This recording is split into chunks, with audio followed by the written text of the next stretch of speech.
I just finished watching the SEC series on Netflix, and I gotta be honest, it was amazing. I watched the entire thing in one day. It would be awesome if HBCUs could do something like this. Like, for example, since the SWAC has their own app now, it would be awesome if in the future they could do something like this with all the schools that they have in their conference. It would be even better, in my opinion, if my conference, the CIAA, could do their own version of something like this. But with that being said, now that we've finished the entire series, it's time to talk winners and losers. So before we get too deep into it, first of all, we got to be honest. If your SEC school did not participate in this show, they probably wound up on the losing end. Unless you're like, if you're Georgia and Alabama, you don't necessarily have to do anything like this, but at the same time, it would have been beneficial, especially for Alabama jumping into a new regime post Nick Saban. Also, especially for Georgia, with the stigma of can they get over the hump? Can they beat Alabama? And so that was a little bit of a spoiler, so let me continue on. But before I continue on with the losers, I'm going to talk first about the winners. There were a few clear winners in this series. I think South Carolina is going to have a viewership bump and a recruiting bump from how they looked on the series. South Carolina looked very good. They did very good. They were an inch away from the college football playoff. They look good. Shane Beamer looked good. Also, surprisingly, Florida looked okay. I wouldn't say they looked great, but they looked okay. Florida was heavily featured. They started off slow.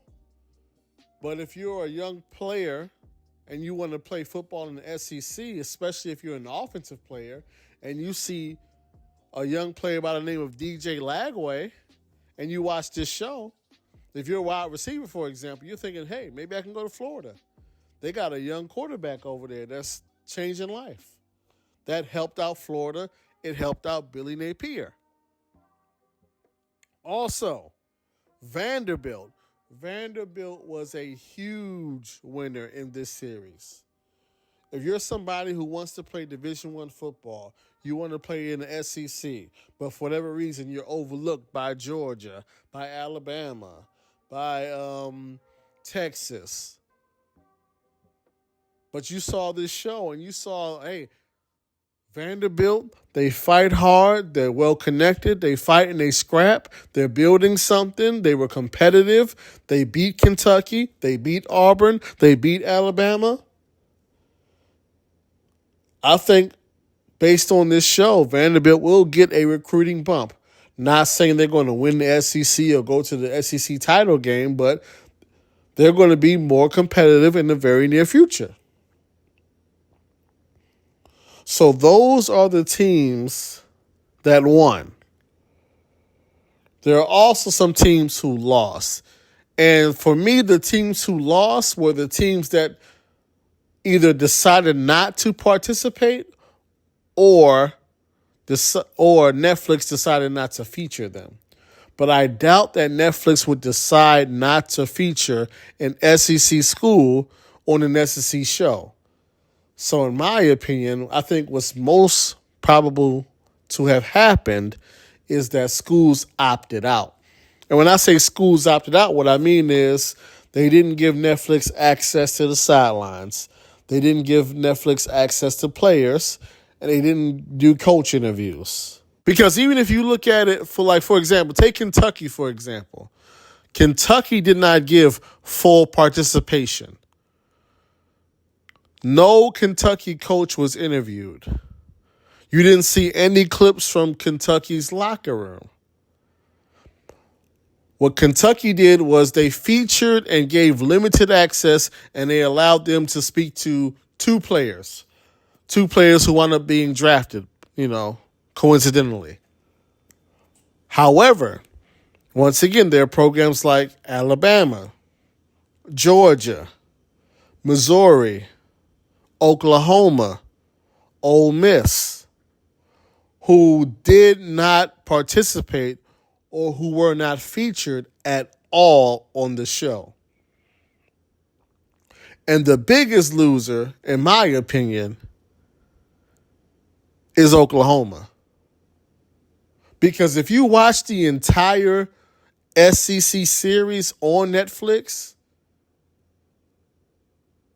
it's as if Oklahoma is not even in the SEC.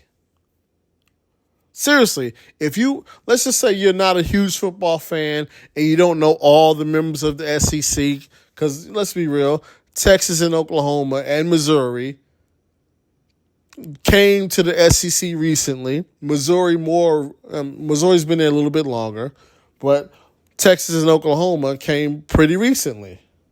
So if you're not a huge football fan and you don't follow Oklahoma football, you don't know they're in the SEC. And if you watch this show, you have no idea that Oklahoma is in the SEC. There was zero footage, zero mention of Oklahoma the entire series. That's why I say Oklahoma is a huge loser in this. Because young people, young high school football players, young people in the transfer portal, they watch this show. And they notice that, hey, Oklahoma wasn't on a single episode at all. This was not a good look. This is not helpful to Oklahoma football. The fact that they were not on the show at all. And if you were just watching the show once again, you wouldn't even know that Oklahoma is in the SEC. Alabama. I think this is a loss for Alabama. We're now in the Kevin DeBoer era at Alabama. We already know the results of last season and how it was disappointing to Alabama fans.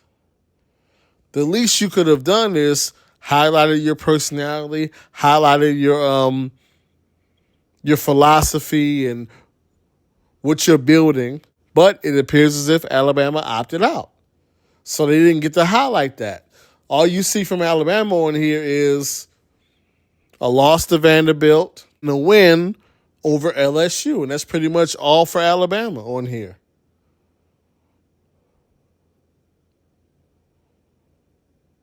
Another school that was an afterthought on the entire series was Missouri.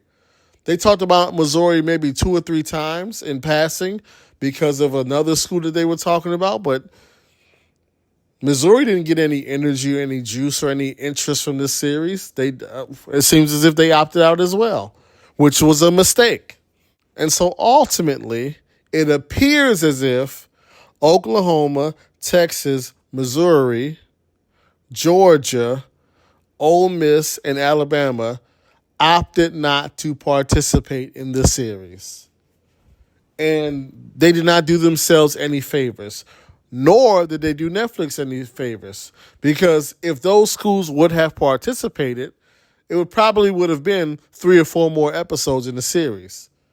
Because the Iron Bowl wasn't really talked about all that much on the show. Georgia Tech wasn't talked about at all. The Red River rivalry was not talked about at all.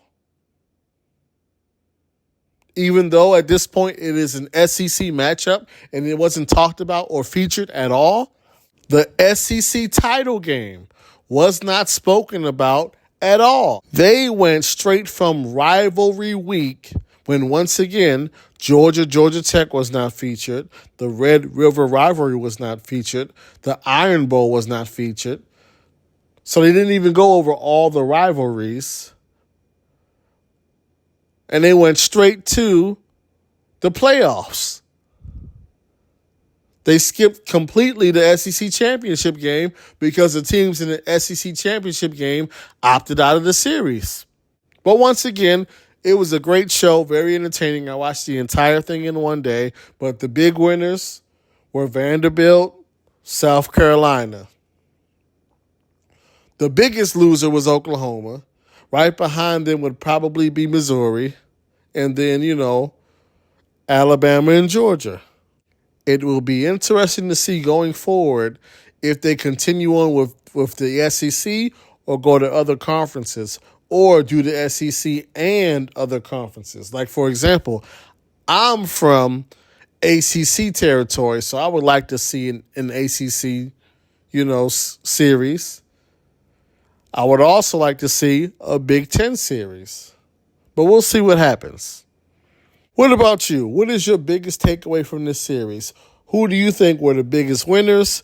Who do you think were the biggest losers? What was your favorite storyline from the show?